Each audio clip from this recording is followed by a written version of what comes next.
يا صباح الفل والجمال والسعادة والرضا والهنا على كل الناس الحلوين اللي بيتابعوني، صحابي وعيلتي التانية. قبل ما نبدأ الفيديو ما تنسوش تعملوا اشتراك لو انتم مش مشتركين عندي في القناة، وكمان ما تنسوش تحطولي لايك حلو كده من ايديكم الحلوة، وكمان تعملوا شير للفيديو مع كل اصحابكم. اول حاجة طبعا عملتها بعد ما صحيت من النوم واتوضيت وصليت الحمد لله، بدأت ان انا بقى اجيب شوية الغسيل اللي عندي كده. انا ما بحبش اخلي عندي غسيل كتير، يعني كل يومين ثلاثة بالكتير قوي باحط غسلة في الغسالة.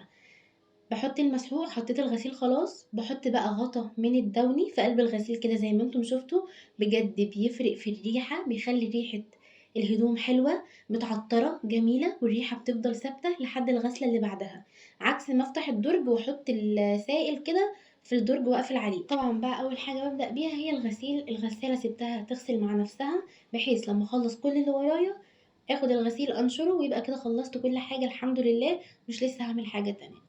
كنت مخططة ان انا ابدأ الروتين بتاعي او اليوم بتاعي من بدري، يعني كنت عايزة اصحى الساعة 6 بحيث انجز وقت كبير، لان انا كنت خارجة فما بعرفش ابدا انزل من بيت وانا سايباه كده مكركب، او في حاجة محتاجة تتعمل وانا ما عملتهاش، فما بعرفش ابدا يعني اعمل كده. بدأت بقى إن أنا صحيت الساعة 8، بدأت بقى إن أنا أرتب كل حاجة كده في مكانها، وأشيل الألعاب بتاعة زين، وأشيل كل حاجة من على السفرة ملهاش لازمة. سبب اللي أنا خلاني أصحى متأخر إن زين نايم متأخر، ونام بالظبط ساعتين ورجع صحي تاني من النوم عمال يصرخ ويعيط جامد جدا.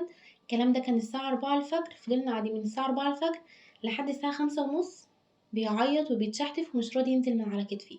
ففضلت قاعدة بيه المدة دي كلها، فأول ما انام ما صدقت ان انا كمان انام، لاني كنت تعبانة ومرهقة جدا، فما قدرتش ان انا اقوم اشوف شغل البيت. اول حاجة بحب ابدأ بيها هي الاوض. انا الاوض نضيفة، يعني اوضة الانتريه، اوضة الاطفال نضاف، لان يعني محدش بينام فيهم ومحدش بيقعد فيهم غير قليل قوي قوي قوي، فممكن كل يومين تلاتة كده ابص عليهم اكنسهم امسحهم، لكن مش كل يوم. اكتر مكان بيبقى متبهدل عندي هو الصالة، اوضة النوم، المطبخ، الحمام، طبعا علشان زين. بدأت إن أنا أكنس وأضبط كده الدنيا.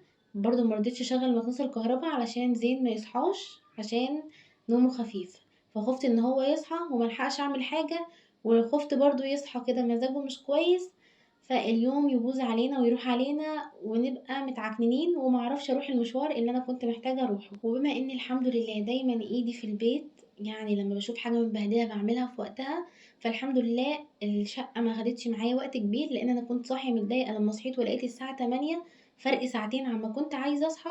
فقلت انا مش هلحق اخلص اي حاجة، بس قعدت استعيذ بالله من الشيطان الرجيم، شغلت اذكار الصباح والمساء، وقلت لا، قعدت اشجع في نفسي كده، وقلت ان شاء الله هخلص وهنزل وهعمل كل اللي انا عايزاه.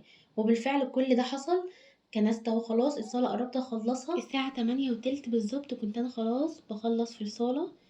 كنت شِلت بقى السجاد الصغير، أنا كنسته قدّام الرُكنة وشِلت السجاد الصغير اللي في النُص واللي عند الباب والمشّاية الصغيرة، نفضتهم كده خفيف لإن أنا كنت منفضاها من قبلها، وبدأت. كان زين طبعًا بيقعد يشدني من شعري كتير، فحاسة إن السجاد كلّه مليان شعر، فكل الشعر اللي كنت شُفته كده على السجاد لمّيته في إيدي بسرعة وحطيته في الباسكت. فرشت بقى الصالة خلاص، طفيت النور، شادة الستاير عشان الشمس تدخل، وكمان هوا الشقة يتجدد. هنا كان التلفزيون فصل، فرجعت تاني شغلته على أذكار الصباح والمساء. بجد بتخلي وقتي يعني ما احسش بالوقت، وبقعد ما تقعدي ترددي معاها كده، منها بناخد ثواب ومنها بنحس براحة نفسية. بتحسي فعلا ان الوقت فيه بركة. دايما وقت الصبح، من ساعة ما انا بقيت احب اصحى الصبح وانا حاسة ان وقتي الحمد لله الحمد لله فيه بركة. طبعًا غسيل يبقى لازم البلكونة تكون نضيفة. أنا البلكونة عندي عشان كان بقى لي يوم ما نشرتش، فالبلكونة عندي كانت متطربة. دخلت البلكونة، بدأت أنا دايمًا بابقى أحب ناطرة الستاير كده لبرّه علشان ما يبقاش حد من الجيران كاشفني وأنا قاعدة في البلكونة أو وأنا بانشر أو باعمل فيها أي حاجة. بدأت إن أنا أنفّض كده السور الحديد من التراب، وكمان أمسحه بمَيّة خفيفة وامسح السلوك من اي تراب، وبعدين بدأت ان انا بقى اشيل السجادة وانفضها. عايزة اخد رأيكم في حاجة. انا حاسة ان السجادة في البلكونة مش عملية قوي، عكس ما اجيب مثلا اللي هو بديل السجاد. انا البلكونة عندي ما شاء الله 6 متر 5، والمتر الصغنن اللي في الجنب ده، فحاسة ان انا لو جبت بديل السجاد هيكون احلى واخف بكتير.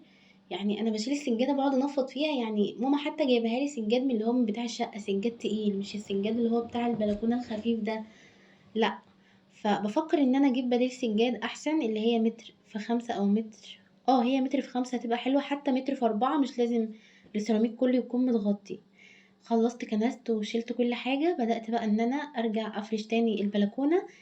ممكن تقولوا لي طَب ليه بتفرشيها، ممكن تسيبيها طالما هي كل شوية بيبقى فيها تراب، بس الفكرة إن زين أوقات كتير بيحب يدخل يلعب، بيعمل أي حاجة، فدايمًا باحاول المكان اللي بيحب يقعد فيه إن هو يكون نضيف.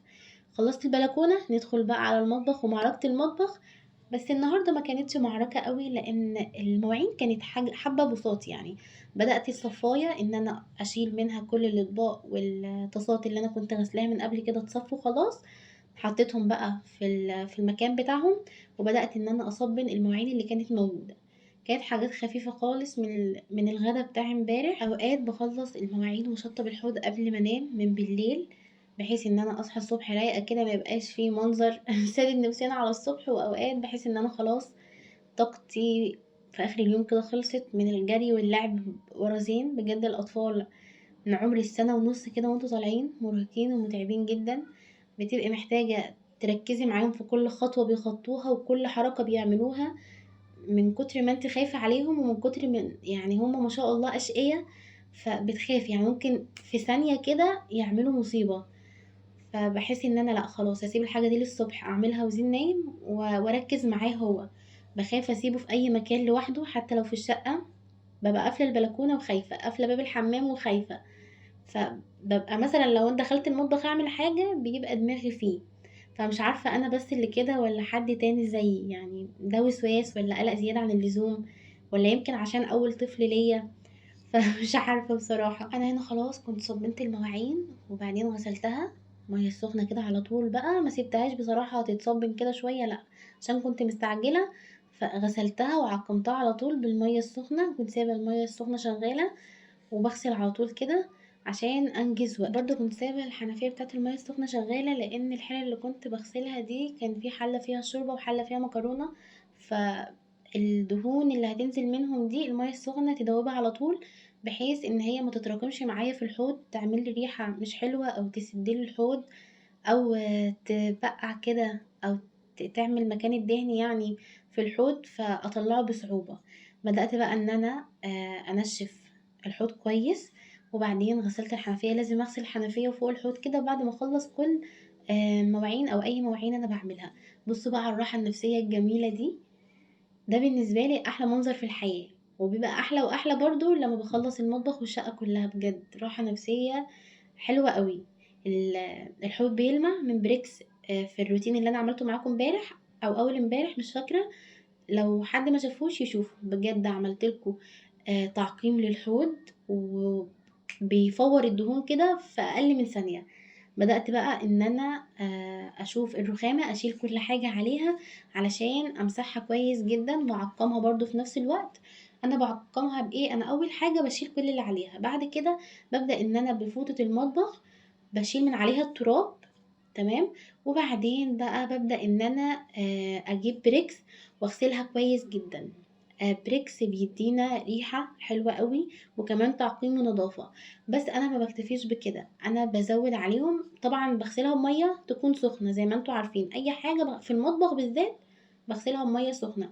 بعدين بقى باغسلها كمان بعد كده بشوية خل زيادة تأكيد وتعقيم أكتر وأكتر. كمان الخل يعني عشان لو حطيت عليها أي حاجة مثلًا نسيت وحطيت عليها مثلًا أي حاجة فتبقى متعقمة كويس. باغسلها بإيه بعد كده أو باشطفها بإيه، باجيب المساحة بتاعة الإزاز ما بادلقش مَيّة علشان أنا مش هامسح المطبخ النهارده، وكمان المَيّة ممكن تدخل في الأدراج والدواليب بتاعة المطبخ فتبهدل لي الحاجة اللي جوه. باجيب المساحة بتاعة الإزاز وبابدأ إن أنا أشد كده البريكس والمَيّة وأي حاجة على الرخامة، وأجيب منديل أو الفوطة بتاعة المطبخ وأنزّلها فيها. واروح جاية بقى لو استخدمت فوطة المطبخ باغسلها برضه بمَيّة سخنة تتعقم كويس أوي، أعصرها عصرتين 3 وبعدين زي ما أنتم شايفين كده أجيبها وأعيد تاني على الرخامة بالمَيّة السخنة، وكده تعقيم 100% ونضافة وريحة وكل حاجة بجد. خلاص نشفتها، شطفتها ونشفتها كويس، بدأت بقى إن أنا أرجّع كل حاجة مكانها. وانتوا برضو بتتفرجوا على الفيديوهات بتاعتي لو في اي ملحوظة او في اي حاجة عايزين تقولوها لي، انتقاد، انا بتقبل كل الانتقادات، يعني مش بتضايق، انتوا زي اخواتي وزي امهاتي وكل حاجة، فمش بتضايق ولا بزعل، بالعكس انا بحس ان انتوا بتنصحوني. طب خلي بالك من كذا المرة الجاية، طب اعملي كذا ما تعمليش كذا. لان انا يعني كنت دايما على القناة بنزل وصفات للاكل، عمري ما عملت روتين غير مثلا من قريب جدا، من 10 ايام او من 9 ايام. فمش متعودة ان انا اصور كده يعني الروتينات والحاجات دي كلها. فممكن لو لقيتوا اي ملحوظة على اي حاجة، اي حاجة بجد والله قولوها لي، هفرح جدا وهاخد بالي منها الفيديو اللي جاي ومش هعملها، عشان احسن من نفسي وبرضو الفيديوهات تكون انتوا راضيين عنها رضا تام. بعد كده بقى بدأت ان انا المع البوتاجاز بسرعة كده، كان عليه واقع عليه بواقي اكل، بدأت ان انا اشيل بواقي الاكل دي، وبعدين بدأت ان انا المعه كويس جدا. ما خدش معايا بالظبط 3 دقايق وكان خلصان.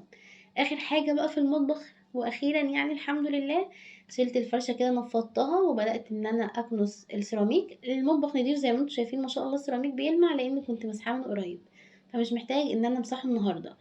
في روتين كده بعمله يوم في الاسبوع بمسح فيه الشقه كلها، وهنزله لكم برضو ان شاء الله. لميت كل حاجه، فرشت الفرشه تاني كده بمطبخ فله شمعة منورة. بدأت بقى ان انا ارش المعطر، ودي احلى حركة برضو كلنا بنحبها، اي ست بيت بتحب الحركة دي قوي. هنا بقى كانت الغسالة خلصت، بدأت ان انا انشر الهدوم بتاعة الاستاذ زين. انا ما بسيبش طبعا كده الستاره مفروده لبره، غير بس زي ما قلت لكم عشان ما يبقاش حد من الجيران كاشفني. لكن بعد ما بنشر ببدا ان انا ادخل الستاير كلها جوه، علشان الشمس تيجي على الغسيل. وانا من عشاق ان الشمس دايما تبقى خابطه كده في الغسيل بتاعي، بحس من جوايا بفرحه، يعني فرحه رهيبه، اللي هو ايه ده، الشمس موجوده، بحب الشمس جدا. فبحبها تيجي على الغسيل علشان تعقمه ويتشمس كويس قوي. دايما الاوقات اللي بغسل فيها بالليل او الصبح بدري، لكن عمري ما غسلت في نص اليوم كده، علشان عارفه ما بحبش اسيب الهدوم على الحبل قوي، وفي نفس الوقت ما بحبش الشمس ما تجيش عليها. فبغسل بالليل او الصبح بدري، حاجه من الاتنين دول.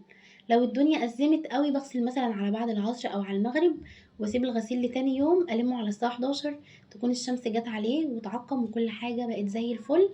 وهنا كنت خلاص نشرت، هدخل بقى الستاير جوه زي ما قلت لكم. خلصت لقيت الساعة 9 بالظبط، زين لسه نايم، يبقى يلا بقى نعمل لنا حاجة حلوة كده تدينا طاقة على الصبح. فحبيت ان انا اعمل الاطباق القمر دي، البانكيك، بطريقة حرفيا تحفة سهلة وبسيطة جدا.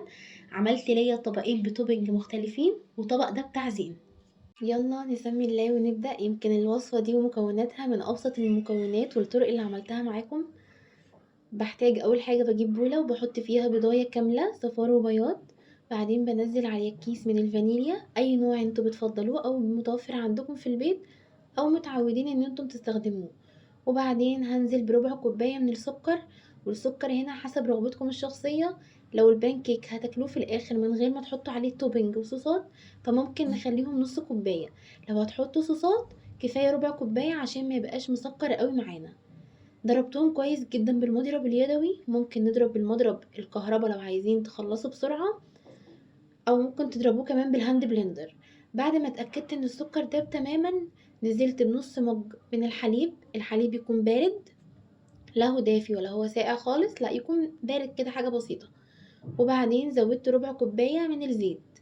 المقادير دي هتعمل معاكم كمية كبيرة زي ما هتشوفوا. دلوقتي انا عملت معايا 3 اطباق كبار. قلبت كويس، وبعدين زودت بقى الدقيق. الدقيق لازم يكون منخول، ده بيفرق جدا في التسوية. نزلت بكوبايتين من الدقيق، وبعدين هنزل بمعلقة كبيرة من البيكنج باودر. انا دايما بستخدم بيكنج باودر كيك شيف، بحس ان هو ده احسن نوع بيكنج باودر، بيفرق في الحلويات والكيكات. بدأت بقى ان انا اقلب الدقيق كويس جدا. انا علشان حافظة المقادير دي وبعمل بيها كل مرة، حطيت الدقيق مرة واحدة، لكن لو بتعملوا اول مرة، حطوا كوباية دقيق وبعدين قلبوا، وبعدين زودوا كوباية الدقيق التانية. في الخطوة دي لازم نقلب المكونات كويس جدا مع بعض. هتحسوه الخليط شبه خليط الكيكة معاكم، ولكن على خفيف شوية. انا هنا خلاص كان الخليط جاهز معايا. بسيبه بقى حوالي 5 دقايق لحد بس ما البيكنج باودر يتفاعل مع باقي المكونات التانية، وبعدين ببدأ ارفعه على النار. وطريقة التسوية الصح خلوا بالكم منها. جبت الطاسة اللي بعمل فيها الكريب وسخنتها شوية. الطاسة ما تكونش سخنة قوي والنار ما تكونش عالية قوي، يعني النار تكون منخفضة او اقل من المتوسطة، علشان لو النار عالية منكم قوي البانكيك هيتلسع ومش هيستوي وهيطلع معانا معجن مش حلو خالص. انا هنا عملت 3، ولو تلاحظوا انا عاملة ان الحجم كبير شوية علشان ده اللي هحط عليه توبنج العسل والفراولة زي اللي بيتباع في الكافيهات، عشان انا هعمل توبنج مختلفة. صبيته بقى وتصبوه بأي حاجة انتوا حابينها. اول ما تلاقوه عامل بابلز او فقاقيع كده زي ما بنعمل القطايف، بتروحوا جايين قلبينه على الناحية التانية. ما بياخدش اكتر من 3 دقايق على كل جنب. شايفين لونه طالع معانا فاتح وجميل ازاي؟ لو عايزين لونه اغمق او مستوي اكتر او لونه اغمق شوية بتسيبوه 5 دقايق، لكن انا هنا 3 دقايق مجرد ما عمل البابلز والفقاقيع قلبته على الناحية التانية. هو مجرد ما بيعمل البابلز والفقاقيع دي اعرفوا ان هو استوى وان لازم يتقلب فورا. الجنب التاني قعد 3 دقايق وبعدين رفعتهم من على النار. بعدين هعمل بقى حجم اصغر، وهعمل لو عندكم اطفال بقى اعملوا شكل الدباديب اللي انا عملته ده هيعجبهم قوي، وكمان هيطلبوه منكم كل يوم وهيكون صحي اكتر. التوبنج التانية دي انا عملت لها البانكيك لحجم صغير شوية، وخلي بالكم علشان هي بتفرش، يعني هي مش بتفرش قوي، هي بتفرش حاجة بسيطة. فخلوا بالكم وانتوا بتحطوا في الطاسة ما تحطوش مقدار كبير، لا هو بالظبط زي ما انا عاملة كده، علشان لو حطيتوا مثلا مقدار ربع كوباية او اقل بتحسوا ان هي فرشت معاكم في الطاسة كلها. فلا خلي بالكم من المقادير وانتوا بتعملوا. لو عندكم ازازة كاتشب خلصانة ممكن تفضوها وتغسلوها وتبدأوا ان انتوا تعملوا بيها على الطاسة، يعني اي حاجة تسهل عليكم، مش لازم بقى ادوات كتير وحاجات كتير.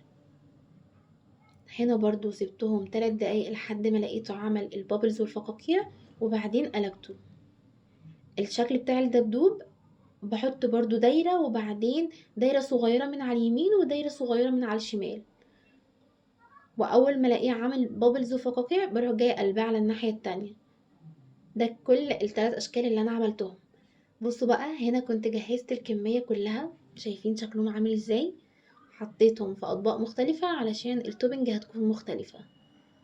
تقدروا تعملوا اي توبنج متوفر عندكم في البيت، واحلى حاجه بصراحه اللي هو بالعسل والفراوله، ده اللي هو الطبق التقليدي اللي اول ما البانكيك طلع كان هو ده الطبق البانكيك بيتعمل بيه.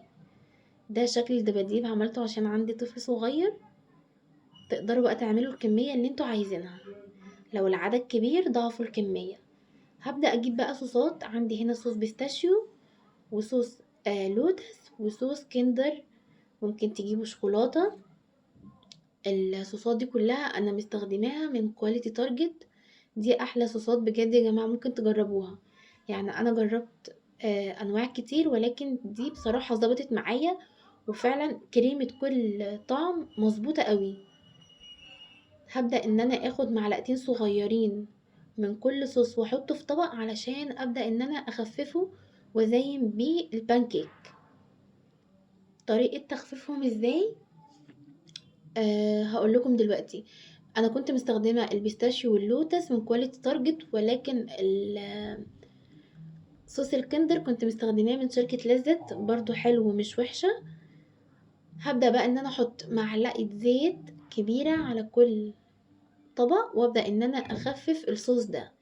لو حسيتوا ان الصوص لسه معاكم تقيل بدخله الميكرويف 15 ثانية. 15 ثانية خلوا بالكم، يعني اللي هو يدوب يشم الحرارة او الحرارة طوله وبعد كده خلاص، او حمام بخار على البوتاجاز عادي، مش اكتر من كده علشان التوبنج ما يخرطش معاكم او تحسوا ان هو باظ.